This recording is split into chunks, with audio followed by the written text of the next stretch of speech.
Online class में आपका स्वागत है। आज का जो ये सेशन है वो इलेक्ट्रिक पोटेंशियल को लेके होगा।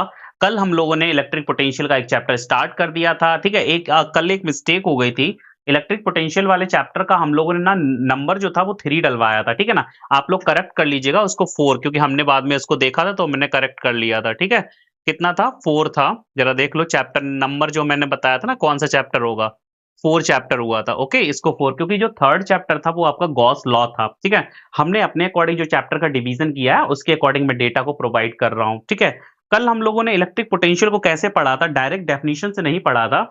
इलेक्ट्रिक फील्ड इंटेंसिटी की एक प्रॉपर्टी के फॉर्म में पढ़ा था। और क्या प्रॉपर्टी थी कि अगर इलेक्ट्रिक फील्ड में कोई एक पाथ है, या कहने का मतलब इलेक्ट्रिक फील्ड में इलेक्ट्रिक फील्ड इंटेंसिटी का लाइन इंटीग्रल अगर किया जाए किन्हीं 2 पॉइंट्स के बीच का, तो वो line integral independent of path आया था। और यही लाइन इंटीग्रल आपका पोटेंशियल डिफरेंस कहलाया था 2 पॉइंट्स के बीच का, है ना? कल मैंने ये देख लिया था। उसके बाद हम लोग ये करते-करते वर्क के फॉर्म में भी पोटेंशियल डिफरेंस का फॉर्मूला निकाला था, ठीक है ना? Work done to moving a point charge from point A to B, है ना? ऐसे करके निकाल लिया था। वो भी आंसर सेम आया था। तो कहने का मतलब है 2 डेफिनिशन मैं दे चुका था, लेकिन बाकायदा थ्योरेटिकली लिखाया नहीं था। अभी भी मैं नहीं लिखाऊँगा। जब तक मैं उसके पूरे कंक्लूजन पर नहीं पहुँच जाऊँगा तब तक मैं डेफिनिशन बिल्कुल लास्ट में लिखाऊँगा। जैसे मैंने चार्ज की लिखाई थी उसी तरह से पोटेंशियल की भी लिखाऊँगा। Potential due to a single point charge at distance R, ये भी मैं निकाल चुका था। कितना आया था? ज़रा देख लो, कल का ही लेक्चर है ये। ये आया था V equal to the Q upon 4 pi epsilon naught R, okay? उसके बाद आज हम लोग करेंगे क्या? आज हम लोग ये देखेंगे कि potential due to multiple charge system या टू चार्ज सिस्टम आपका डाइपोल हो जाता है। तो क्यों ना पोटेंशियल डिफरेंस या potential due to a single point charge निकाल चुके थे। अब हम लोग potential due to a dipole निकालेंगे। तो आज की हेडिंग डाल दीजिएगा, potential, electric potential, electric potential, potential due to a dipole, due to a dipole, ठीक है ना? देखो वैसी कहानी चल रही है जैसे हम लोग ना डाइपोल की इलेक्ट्रिक फील्ड इंटेंसिटी निकाले थे इससे पहले, जब फील्ड इंटेंसिटी वाला चैप्टर पढ़ा रहे थे, ठीक है ना? अब हम लोग इलेक्ट्रिक पोटेंशियल वाला जब चैप्टर पढ़ाने लगे तब हम लोग यहाँ भी ना क्या निकालेंगे, इलेक्ट्रिक पोटेंशियल निकालेंगे। किसका? एक डाइपोल का। डाइपोल का जो फील्ड इंटेंसिटी थी वो 3 इंपॉर्टेंट पॉइंट थे, उसके केस थे। एक आपका एक्सिस पर था, एक आपका इक्वेटोरियल बाइसेक्ट था, एक आपका एट एनी पॉइंट यानी कि थीटा एंगल पर था, ठीक है ना? अब यहाँ भी वही कहानी करेंगे। यहाँ पर ना 3 पॉइंट्स हो जाएँगे। पहला पॉइंट इसका होगा at its axis, at its axis, ठीक है? सेकंड पॉइंट हो जाएगा इक्वेटोरियल, इक्वेटोरियल पॉइंट या इक्वेटोरियल बाइसेक्ट, बाइसेक्ट, ठीक है ना? थर्ड पॉइंट हो जाएगा at any position, at any position, ठीक है ना? तो ये जो 3 पॉइंट होंगे इसमें जो इंपॉर्टेंट वाला पॉइंट रहेगा वो तो ये दोनों ही रहेंगे, at its axis and equatorial point. At any position में ना आपको याद रखना होगा कोई भी न्यूमेरिकल सॉल्व करने के लिए, ठीक है ना? क्योंकि 12th के पॉइंट ऑफ व्यू से इसको बहुत ज्यादा नहीं पूछते हैं, ये दोनों को काफी ज्यादा पूछ लेते हैं, लेकिन न्यूमेरिकल सॉल्व करने के लिए इसको भी पता होना बहुत जरूरी होता है, ठीक है ना? तो चलिएगा एक एक करके इसको सॉल्व कर लेते हैं। न्यू पेज ले लेते हैं। पहला पॉइंट डालते हैं at its axis, at its axis, ठीक है ना? और जरा कंपैरिजन भी किया, कंपेयर भी करते जाइएगा कि इलेक्ट्रिक फील्ड इंटेंसिटी कितनी आई थी इस पॉइंट पर, ठीक है ना? क्योंकि एक्सिस पर निकाल चुके थे ना। तो सबसे पहले क्या करोगे, एक डाइपोल बना लो अच्छा सा। चलिएगा एक डाइपोल बना ले रहे हैं, यहां पर बना लो। ये बन गया डाइपोल। इधर आप वैसे ही माइनस चार्ज ले लो, इधर आप प्लस क्यू चार्ज ले लो। ये पॉइंट आपका हो जाएगा ए और ये पॉइंट ले लो बी, ठीक है ना? और जो चार्ज है ना इनको थोड़ा सा पॉइंट के फॉर्म में दिखा दो, डॉट के फॉर्म में, ताकि पता लगते रहे कि ये चार्ज है, ठीक है ना? डाइपोल का एक मिड पॉइंट भी कंसीडर कर लो, ये हो जाएगा ओ, ठीक है ना? डाइपोल की जो टोटल लेंथ है वो 2l होती है, हम लोग पहले से ही मान के चले आए हैं। तो ये हाफ हाफ लेंथ कितनी हो जाएंगी, l, ओके? अब इसकी एक्सिस कौन सी है, हॉरिजॉन्टल एक्सिस दिख रही है, इसी की एक्सिस पर या तो उधर होगा पॉइंट या इधर होगा। ठीक वैसी ही कहानी जैसी इलेक्ट्रिक फील्ड इंटेंसिटी में निकाल रहे थे, ठीक है ना? अब क्या करते हैं एक पॉइंट ऑफ ऑब्जर्वेशन ले लेते हैं। कहां ले रहे हैं पॉइंट ऑफ ऑब्जर्वेशन? ये ले रहे हैं पॉइंट ऑफ ऑब्जर्वेशन P। और ये जो पॉइंट ऑफ ऑब्जर्वेशन है, ये डाइपोल के मिड पॉइंट से कितनी डिस्टेंस को दे, कितनी डिस्टेंस इसकी दी जाएगी आपको? R। ठीक है ना? कितनी डिस्टेंस? R। ठीक है ना? अब देखो, आपको ना डाइपोल के मिड पॉइंट से डिस्टेंस का पता होना काफी नहीं है, जब तक ये डिस्टेंस पॉइंट चार्जेस से ना मिल जाए। ठीक है ना? तो जरा निकाल लो ना, सीधी सी बात है। बी से यहां तक की डिस्टेंस कितनी रह जाएगी? जरा देखो, यहाँ ओ से पी तक की आपकी आर है, तो इतनी अगर एल को सब्ट्रैक्ट कर दिया जाएगा आर में से, तो कितनी बचेगी? बी से पी तक की। तो बी से पी तक की जो डिस्टेंस बच रही है, वो कितनी बनेगी? R minus L. ऐसे ही यहां तक तो आर हो गई थी, अब आर में एल और ऐड कर दिया जाए तो आर प्लस एल डिस्टेंस हो जाएगी ए से लेके पी तक की डिस्टेंस। तो ये जो टोटल डिस्टेंस बन रही है यहां से यहां तक की, ये बनेगी आपकी आर प्लस एल। ठीक है ना? इतना याद रखिएगा। ठीक है ना? विजुअल सही हो रहा है ना? दिखाई दे रहा है ना? देख लीजिएगा। ठीक है ना? ओके। अब आपको डिस्टेंस दोनों मिल गई है, बी वाले चार्ज की भी मिल गई है, क्यू वाले चार्ज की मिल गई है।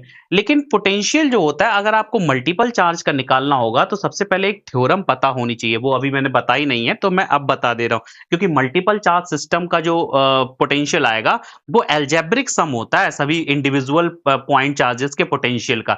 जैसे सुपरपोजिशन थ्योरम में क्या था कि वेक्टर सम होता है इंडिविजुअल चार्ज पार्टिकल की फील्ड का। ठीक है ना? क्योंकि इलेक्ट्रिक फील्ड जो होती है वो एक वेक्टर क्वांटिटी होती है। वैसे ही जो पोटेंशियल है वो आपका स्केलर क्वांटिटी है।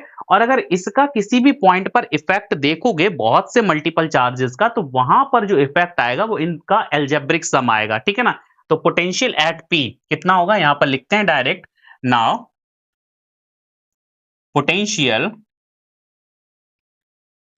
पोटेंशियल एट पी, पी पर कितना होगा? v equal to the V A plus v of v। ठीक है? डायरेक्ट सम कर देते हैं। अब एल्जेब्रिक सम का क्या मतलब होगा? माइनस चार्ज का पोटेंशियल माइनस होगा, प्लस चार्ज का पोटेंशियल प्लस होगा। ठीक है? सीधी सी बात है। यहां पर बट, अब ये पॉइंट चार्ज है ना, तो इनका पोटेंशियल डायरेक्ट लिख लो। But v of a equal to the, v of a का मतलब क्या हो गया? Potential at p due to charge on a। A पर जो चार्ज है उसका पोटेंशियल, ए से लेके पी तक की डिस्टेंस कितनी है? आर प्लस ए और आर प्लस एल। और पोटेंशियल का फॉर्मूला क्या होता है? Q upon 4 pi epsilon not, Q upon 4 pi epsilon not into distance. ठीक है ना? यानी कि Q 1 upon 4 pi epsilon not Q upon distance. ठीक है ना? तो लिख लो यहां पर क्यू अपॉन 4 पाई, ए पर जो चार्ज है वो निगेटिव है। ठीक है ना? Q upon 4 pi epsilon not. यहाँ निगेटिव को निगेटिव रखना है, पोटेंशियल में ध्यान रखना है। ठीक है ना? लेकिन इलेक्ट्रिक फील्ड में केवल डायरेक्शन ली जाती थी। ठीक है? और डिस्टेंस कितनी है? R plus L. तो लिख लो आर प्लस एल। ठीक है? इसको दे दो इक्वेशन नंबर 1, इसको दे दो 2। ठीक है? एक और इक्वेशन बन जाएगी v ऑफ v, ये कितना हो जाएगा? प्लस का होगा ना यहाँ पर charge, q upon 4 pi epsilon not. अब ये चार्ज की डिस्टेंस कितनी है? r minus L. ठीक है? हो गया r माइनस एल। इसको दे दो इक्वेशन नंबर 3। अब आपको कुछ नहीं करना है, सेकेंड एंड थर्ड की वैल्यू सब्स्टिट्यूट कर दो किसमें? फर्स्ट में। ठीक है ना? तो लिखते हैं from equation first comma second and third. ठीक है ना? वैल्यू पुट कर दो तो पोटेंशियल कितना आ जाएगा? v इक्वल टू द कितना है? ये एक वैल्यू देख लो यहाँ पर, va है ना, va की वैल्यू इतनी है माइनस के q। ओके? अब वैल्यू आप याद रखना है यहाँ पर, माइनस के q upon 4 pi epsilon naught r plus L. ठीक है ना? क्योंकि q वाला चार्ज इधर था ना, तो उसकी distance r plus L, plus K Q V, यानी कि sorry v of v, charge due potential at p due to charge on v। ठीक है ना? इसका कितना आया था? प्लस का चार्ज था ना, q upon 4 pi epsilon naught r minus L. ठीक है? डिस्टेंस देख लो या सीधा फॉर्मूला लिख लो, q upon 4 pi epsilon naught r minus L, यही तो था ना। इसकी वैल्यू पुट कर लेते हैं। ठीक है? अब यहाँ पर जो कॉमन है उसको कॉमन ले लो, बाद बाकी सॉल्व कर लीजिएगा। Equal to the Q common ले लो, अपॉन में 4 पाई एप्सिलॉन नॉट भी कॉमन आ जाएगा, ब्रैकेट बना लो। कितना बनेगा आप देखो जरा, इसको पहले लिख लो 1 upon r minus L, minus का इसको बाद में लिख लो 1 अपॉन r प्लस एल। इसको जरा सॉल्व कर लो तो v equal to the Q upon 4 pi epsilon naught, LCM ले लो, ये इधर चला जाएगा, आर प्लस एल माइनस का ये उधर चला जाएगा, माइनस का आर प्लस का एल, ठीक है ना। सॉल्व करके देख लो, यहाँ पर नीचे एलसीएम आ जाएगा तो a माइनस बी और एक ब्रैकेट में a प्लस बी, तो कितना बचेगा R square minus L square, यानी कि a square minus B square से ये बन जाएगा R square minus L square, ठीक है ना। जो क्रॉस हो जाए उसको निपटा लो। क्या निपट रहा है यहाँ पर, आर से आर निपट गया, बचा क्या Q इंटू टू एल, ठीक है। इसको कर लो इधर आके, या नेक्स्ट पेज पे ही लेके चलते हैं। V equal to the Q into two L यहाँ बचा था, अपॉन में 4 pi epsilon naught R square minus L square, ठीक है ना। ये तो हो गया पोटेंशियल, लेकिन इसको ना थोड़ा सा और करेक्ट करते हैं। कैसे, Q इंटू टू एल क्या होता है, डाइपोल मूवमेंट, ठीक है। But Q into two L equal to the dipole movement equal to P, and एक और कहानी यहाँ पर, L is very very less than from R, now L square tends to zero, तो L को यहां भी जीरो कर दो L स्क्वायर को कंपेयर टू द R, तो रिजल्ट कितना बनेगा V इक्वल टू द ऊपर तो हो जाएगा P, नीचे आएगा 4 pi epsilon naught R square, ठीक है ना। याद रखिएगा एक्सिस पर जो पोटेंशियल आ रहा है वो कितना आ रहा है, 1/4 pi epsilon not P upon R square, ठीक है ना। कितना आ रहा है P अपॉन R स्क्वायर, ठीक है। अच्छा, इलेक्ट्रिक फील्ड कितनी आई थी एक्सिस पर, 2P अपॉन R क्यूब, याद है ना ये बातें, ठीक है। अब इक्वेटोरियल पर देख लेते हैं, ठीक है, यानी कि इक्वेटोरियल बाइसेक्ट पर देखो। सेकेंड पॉइंट अपना क्या है, यहां पर नहीं है, ये रहा एट इक्वेटोरियल पॉइंट, ठीक है। तो इक्वेटोरियल पॉइंट तो अब पता है ना कौन सा होगा, ये आज भी बताना पड़ेगा। डाइपोल के मिड पॉइंट से जो परपेंडिकुलर एक्सिस पास होती है, जरा माइक सेट कर लें, ये माइक बार बार सरक जाता है, कोई बात नहीं, ठीक है। डाइपोल के मिड पॉइंट से जो परपेंडिकुलर एक्सिस पास होती है वो उसकी इक्वेटोरियल पॉइंट होता, उस इक्वेटोरियल एक्सिस होती है। तो चलिएगा डाइपोल यहां भी बना लेते हैं, एक पॉइंट चार्ज ये ले ले रहे, एक पॉइंट चार्ज ये ले ले रहे, ठीक है ना। और इनको दोनों को एक लाइन मिला रही है, ज्वाइन करा दो, और ये इसका पॉइंट नेम कर दे ए, इसका बी, और मिड पर एक हो जाएगा ओ, वैसी कहानी, ठीक है। अब जो आपका इक्वेटोरियल पॉइंट होगा वो कहां पर होगा, इसको ना बाइसेक्ट करती हुई एक लाइन चली जाएगी, ठीक है, ऐसे ऊपर से लेकर नीचे तक, यानी कि plus infinity to minus infinity तक चली जाएगी। तो इसी पर कहीं पॉइंट होगा, या तो नीचे होगा या ऊपर होगा, अपने कन्वीनियंट के लिए यहां पर ले ले रहे, लाइन सीधी कर ले जरा, ठीक है। यहां पर कोई पॉइंट ले ले रहे P, पॉइंट ऑफ ऑब्जर्वेशन, ठीक है, और कितनी डिस्टेंस पर ले ले रहे, R डिस्टेंस पर, ठीक है ना। और ये आपको पता है ये हाफ डिस्टेंस आपकी L होगी, इधर भी डिस्टेंस ये L होगी, ठीक है। इधर जो चार्ज रखा है वो माइनस Q, और इधर जो चार्ज रखा है वो प्लस Q।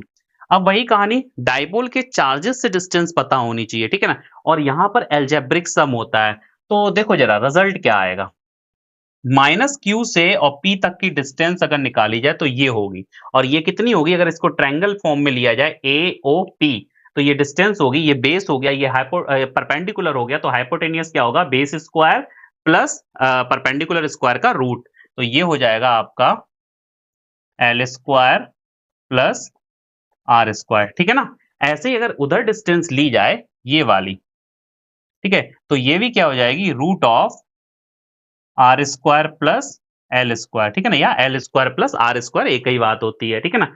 आप एक चीज देख रहे हो, एपी और बीपी इक्वल है here, AP equal to the BP, ये दोनों ही डिस्टेंस इक्वल हैं। तो जब नेगेटिव चार्ज से डिस्टेंस पी की और पॉजिटिव चार्ज से डिस्टेंस पी की इक्वल आ रही है, तो इसका मतलब इन दोनों का रिजल्टेंट जो होगा यहाँ पर जीरो हो जाएगा, क्योंकि सीधी सी बात है ना कि जो फॉर्मूला होता है वो एल्जेब्रिक सम होता है, ठीक है। और क्यू अपॉन आर डिस्टेंस तो वेरी करेगी, चार्ज तो बराबर ही है, वैसे ही प्लस माइनस का ही तो फर्क रहेगा। तो नेट पोटेंशियल बी पर कितना होगा, B A due to B of B, P पर बता रहे हैं ना, बी पर नहीं, बी पी पर, पी की बात हो रही है पोटेंशियल की, तो v इक्वल टू द कितना होगा, जो चार्ज ए पर है वो कैसा है, माइनस का है, माइनस का q अपॉन 4 पाई एप्सिलॉन, जरा यहाँ पर हेडिंग डाल दो, ठीक है। हेडिंग डाल दी थी कि नहीं, नहीं डाली है, यहीं से शुरू किया था, हेडिंग डाल दो, at equatorial point, equatorial point, ठीक है ना, सीधा हम लोग शुरू कर दिए। ठीक है, एट इक्वेटोरियल पॉइंट, तो कोई दिक्कत नहीं है। अब बी का जो पोटेंशियल है, मतलब कि बी पर जो चार्ज है उसका पोटेंशियल प्लस आएगा। प्लस के यहाँ पर पूरा लिख लो जरा, डिस्टेंस कितनी है, रूट का है, रूट का L square plus R square, ठीक है ना। एक्चुअली जीरो आएगा ना आंसर, इसलिए ज्यादा जल्दी पड़ी है इसको निकालने की। Plus Q upon 4 pi epsilon naught, distance कितनी है, वही कहानी, रूट का R square plus L square. अब देख लो जरा खुद से दिमाग लगा के, कितना आएगा रिजल्टेंट, खत्म हो जाएगा। ये माइनस का है, वो प्लस का है, तो v कितना आएगा, जीरो। आप लोग इतना करने की जरूरत भी नहीं थी भाई, सीधी सी बता दे रहा ना, यहाँ से यहाँ तक की डिस्टेंस, यहाँ से यहाँ तक की डिस्टेंस इक्वल आ रही है, अलजेब्रिक सम हो जाएगा तो वैसे ही खत्म हो जाएगी, ठीक है ना। ये तो हो गया था इक्वेटोरियल पर। और इक्वेटोरियल पर इलेक्ट्रिक फील्ड अगर निकाली थी तो आपको याद है कितनी आई थी, पी अपॉन आर क्यूब आई थी, यानी कि 1/4 pi epsilon naught P upon R cube, ठीक है ना, याद है ना पीछे के डेटा। ओके, अब हम लोग एक और इंपॉर्टेंट पॉइंट करते हैं, एट एनी पॉइंट। चलो, ये अच्छा पॉइंट होगा। अब इसके लिए ना हेडिंग जो डाल रहे हैं ना, थर्ड पॉइंट, थर्ड जो हेडिंग है, ये जो थर्ड वाली है ना, ये, ठीक है, ये ज्यादा इंपॉर्टेंट है। इसको हेडिंग फॉर्म में लिख लो, क्या है, एट एनी पॉइंट, ठीक है। जब भी ऐसी कहानी प्रूव करने को आए तो ज्योमेट्री को ना बड़ा हिसाब से बनाना पड़ेगा, ठीक है। चलिएगा, इसको सॉल्व करने के लिए हम लोग अप्रोक्सीमेशन मेथड का यूज करेंगे। क्या यूज करेंगे, अप्रोक्सीमेशन मेथड का यूज करेंगे। और जो अप्रोक्सीमेशन मेथड होगा वहां पर पैरेलल, कहने का मतलब पैरेलल लाइन का कॉन्सेप्ट भी लगाएंगे, ठीक है। तो जरा देखो वो क्या कॉन्सेप्ट होता है, वो भी मैं बता दे रहा हूँ, ठीक है। चलो जरा पहले एक डाइपोल बना लेते हैं, यहां पर बनाओ क्योंकि लाइन ऊपर तक जाएंगी। ये हो जाएगा अपना, थोड़ा सा और बड़ा कर लो, सीधी लाइन ले लें एक,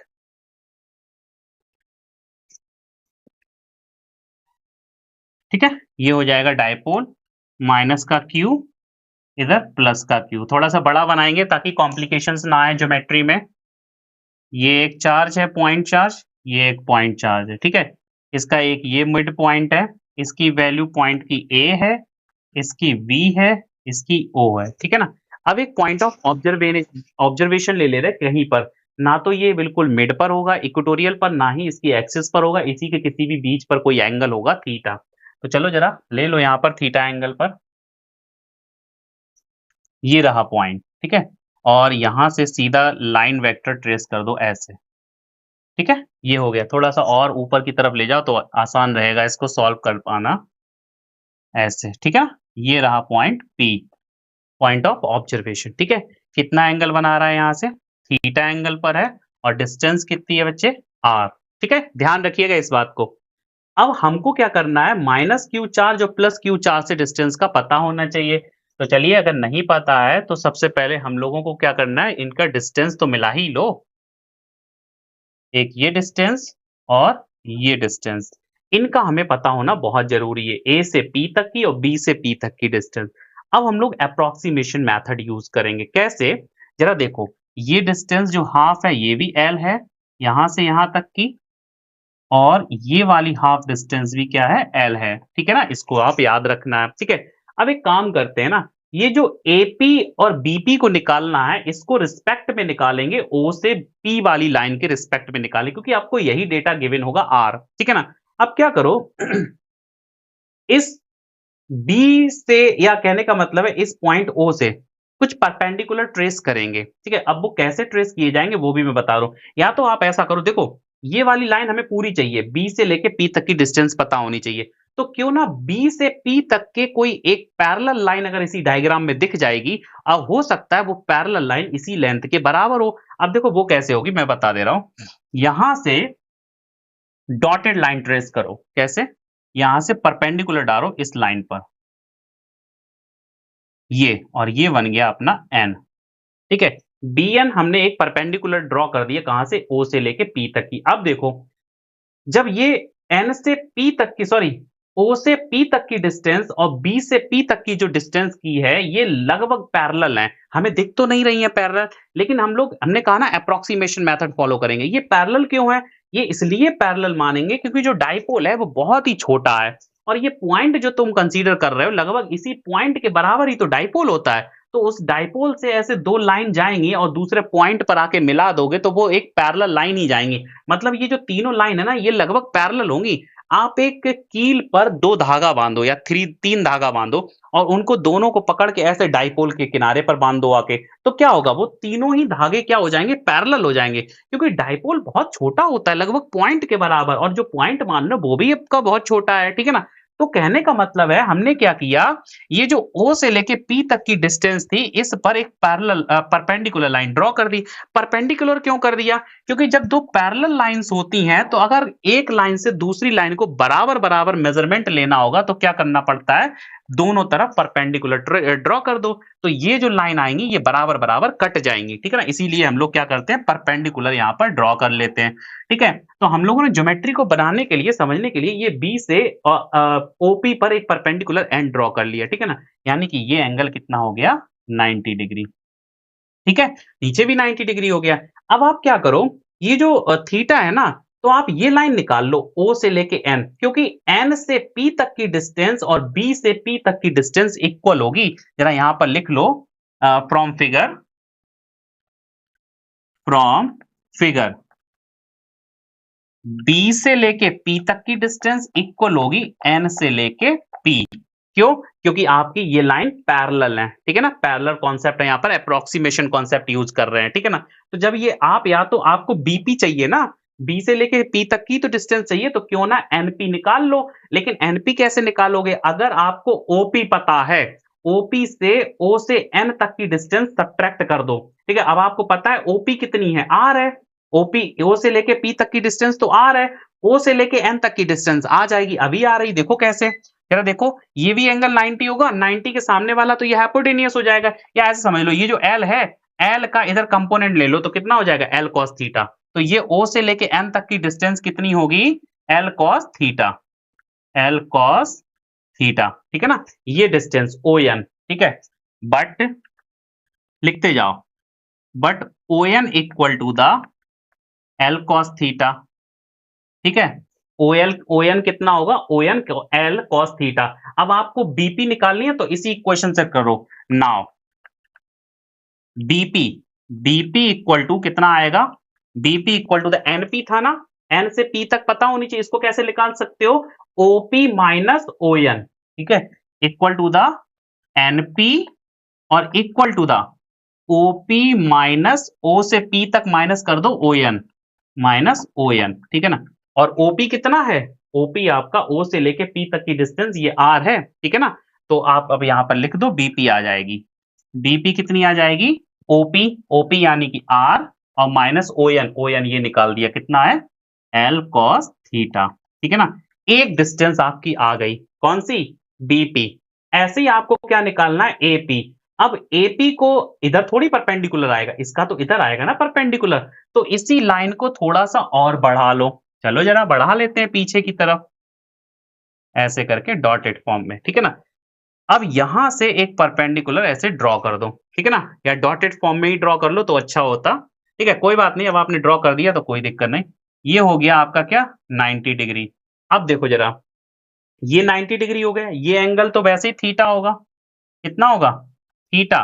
तो ये तो एल है डिस्टेंस, और ये वाली ओ से लेके ये एम, एम पर परपेंडिकुलर ड्रॉ किया है, ये पॉइंट क्या है, एम है, ठीक है? तो ओ से लेके एम तक की डिस्टेंस क्या हो जाएगी, एल कॉस थीटा, क्योंकि ये आपका एल है, एल का इधर कंपोनेंट कितना हो जाएगा, L cos theta, L cos theta, ठीक है ना? हमने कहा था ना ये ज्योमेट्री थोड़ी सी टफ होने वाली है, ठीक है ना? तो ये हो जाएगा ओ से लेके एम तक की डिस्टेंस एल कॉस थीटा। आपको कितनी चाहिए, एपी चाहिए। एपी बराबर होगी किसके, एमपी के, ठीक है ना? और एमपी कैसे निकलेगा, एमओ प्लस ओपी, ठीक है? यही डेटा लिखते हैं, ठीक है? Now again from figure, now from figure, ठीक है? अब आपको क्या चाहिए, आपको रियल में चाहिए एपी, तो एपी इक्वल टू द लिख लो एमपी के, AP equal to the MP, ठीक है? इक्वल टू, एमपी किसके बराबर होगा, एम से लेके पी तक की जो डिस्टेंस है वो किसके बराबर होगी, एमओ प्लस ओपी, यही तो होगी ना? लिख लो इस बात को भी, एमओ प्लस ओपी।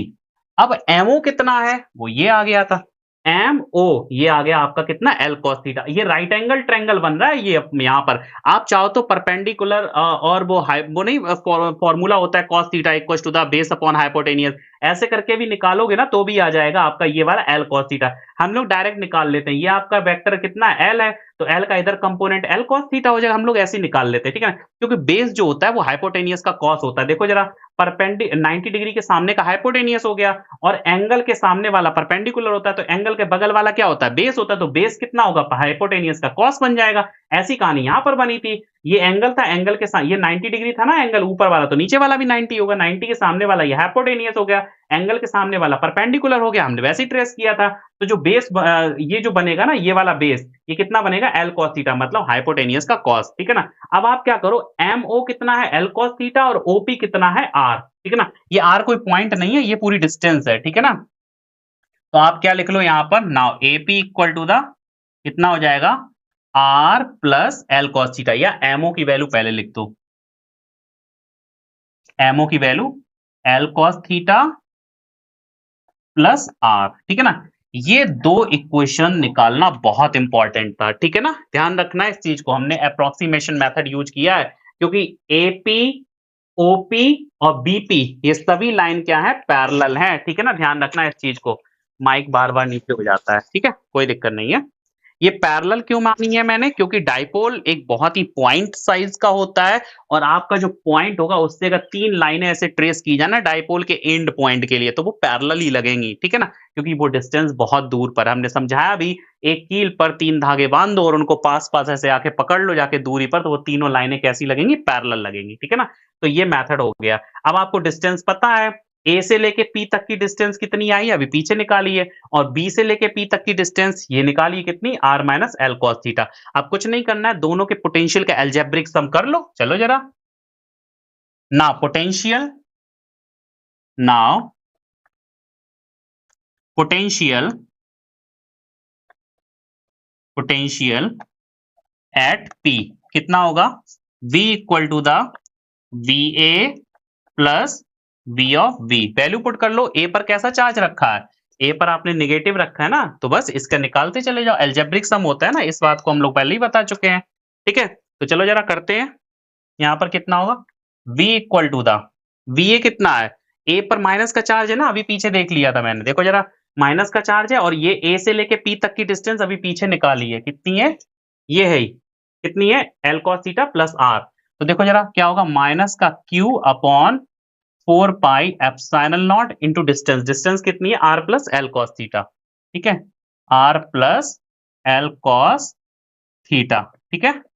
इसको जरा नेक्स्ट पेज पे ही करते हैं, यहाँ पर जरा आ नहीं पाएगी ये इक्वेशन, नेक्स्ट पेज पर लेके चलते हैं। b इक्वल टू द कितना होगा, v equal to the minus का q upon 4 pi epsilon naught r plus L cos theta, यही तो होगा ना, ठीक है। मतलब पोटेंशियल, किस पॉइंट का पोटेंशियल लिखा है, ए पॉइंट के चार्ज का पोटेंशियल। अब बी पॉइंट का चार्ज कौन सा है, बी पॉइंट का चार्ज आपको पता है ये प्लस वाला है, तो प्लस वाले की डिस्टेंस तो ये थी ना, R minus L cos theta, तो बस डिस्टेंस याद रख लो, चार्ज तो पता ही है, ठीक है। कितना हो जाएगा, प्लस के लिए plus sign, Q upon 4 pi epsilon naught R minus L cos theta, ठीक है। ये डेटा बहुत इंपॉर्टेंट है निकालने के लिए, मेथड पता होना चाहिए कौन सा मेथड यूज किया। अब कुछ नहीं करना है, सॉल्व कर लो, कॉमन आए कॉमन ले लो, q upon 4 pi epsilon naught common ले लो, ब्रैकेट बनाओ, पहले ये लाइन लिख लो, 1 upon R minus L cos theta, इसको लिख लो 1 upon R minus L cos theta.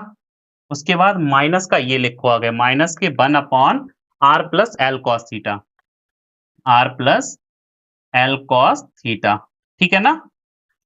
LCM ले लो, बस हो गया, q upon 4 pi epsilon not, ठीक है ना, दिखाई दे रहा है, ये इधर आ जाएगा, r plus L cos theta, ठीक है।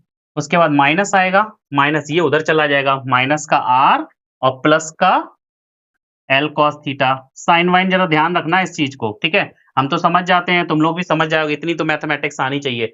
ए minus B A plus B, A square minus B square, यानी कि R square minus L square cos square theta, इसको भी ब्रैकेट में कर लो, ठीक है ना। जो निपटे उसको निपटा दो, यानी कि क्या निपट रहा है यहाँ पर, आर निपट रहा है ऊपर, निपटा दो। ये बन जाएगा 2l cos थीटा, तो कर लो वही कहानी। कितना हो जाएगा q into 2l cos theta, और नीचे ये डेटा रहेगा, ठीक है। तो नेक्स्ट पेपर पे चलते हैं। v equal to the q into 2l cos theta upon 4 pi epsilon naught, और क्या बचा था, R square minus L square cos square theta, यही तो बचा था ना।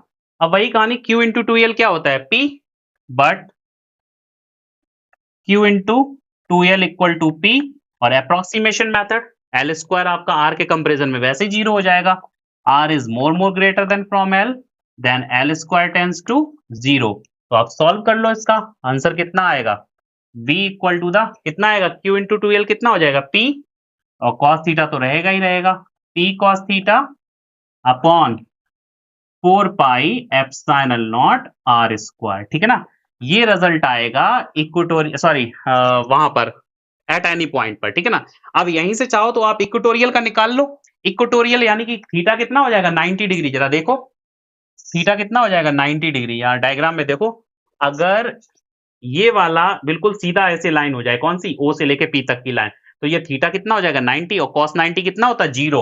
और हम लोग इक्वेटोरियल पॉइंट पर जीरो निकाल भी चुके थे, ठीक है ना। तो यहाँ से वेरिफिकेशन भी हो रहा है। और अगर एक्सिस पर आ जाएगा, तो एक्सिस पर यानी कि जो डाइपोल था ना ये, और एंगल तो ये था ना थीटा, और अगर इसी को, ये जो पी पॉइंट है, ये आपका ऐसे लेट जाएगा, बिल्कुल हॉरिजॉन्टली हो जाएगा, तो ये आपका थीटा हो जाएगा जीरो, और cos जीरो 1 होता है, तो p upon 4 pi epsilon naught R square. मतलब एट एनी पॉइंट का प्रूव करके आप उन दोनों का वेरिफिकेशन कर सकते हो, किन दोनों का, इक्वेटोरियल का और एक्सियल पॉइंट का, ठीक है ना। तो ये आपको तीनों फॉर्मूले याद होने चाहिए। कौन सा, एक आया था आपका p upon 4 pi epsilon naught R square, कहाँ के लिए, v एट एक्सिस, ठीक है ना। और सेकंड आया था जीरो, किसके लिए, v एट इक्वेटोरियल। और थर्ड आया था आपका p upon 4 pi epsilon naught R square, और ऊपर था cos थीटा। ये किसके लिए था आपका, v एनी पॉइंट, ठीक है ना। ये तीनों ही डेटा आपको याद रखने होंगे, ठीक है ना। तो आज की क्लास में इतना ही रखेंगे। नेक्स्ट सेशन में हम लोग मल्टीपल चार्ज सिस्टम का भी कर लेंगे, उसका भी कुछ नहीं, अलजेब्रिक सम है वो तो वैसे ही पता लग गया, ठीक है ना। और कुछ नए डेटा लेके आएंगे, जैसे पोटेंशियल ग्रेडियंट वगैरह। ओके, आज की क्लास में इतना ही रखते हैं, बाय बाय।